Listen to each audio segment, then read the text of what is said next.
Jarod police station વિસ્તારમાં બનતા ચોરીના ગુના રોકવા ગ્રામ્ય એલસીબીની ટીમ ખાનગી વાહનમાં પેટ્રોલિંગમાં હતી।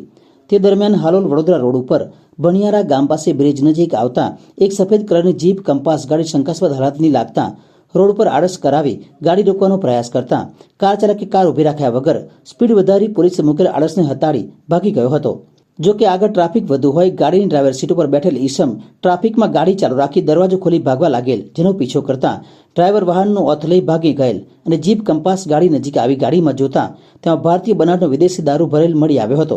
આ દરમિયાન બીજી એક વોક્સવેગન પોલો કંપનીની ગ્રે કલરની ગાડી પણ શંકાસ્પદ જણાતા તેના ડ્રાઈવરને વાહન રોડની સાઈડમાં રોકાવી ચેક કરતા તેમાં પણ ભારતીય બનાવટનો વિદેશી દારૂ ભરેલ મળી આવ્યો હતો।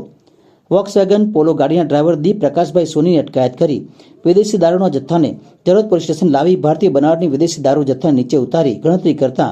બંને ગાડીમાંથી દારૂ તથા બિયરની કુલ પેટી નંગ 67, જેમાં ટીલ તથા બોટલો કુલ નંગ 2472, કિંમત ₹3,07,104ના દારૂના જથ્થા સાથે જીપ કંપાસ ગાડી તથા વોક્સવેગન પોલો કંપનીની ગાડી તેમજ 2 મોબાઈલ સહિત કુલ ₹11,17,104નો મુદ્દામાલ કબજે કરી પોલીસે કાયદેસરની કાર્યવાહી હાથ ધરી હતી।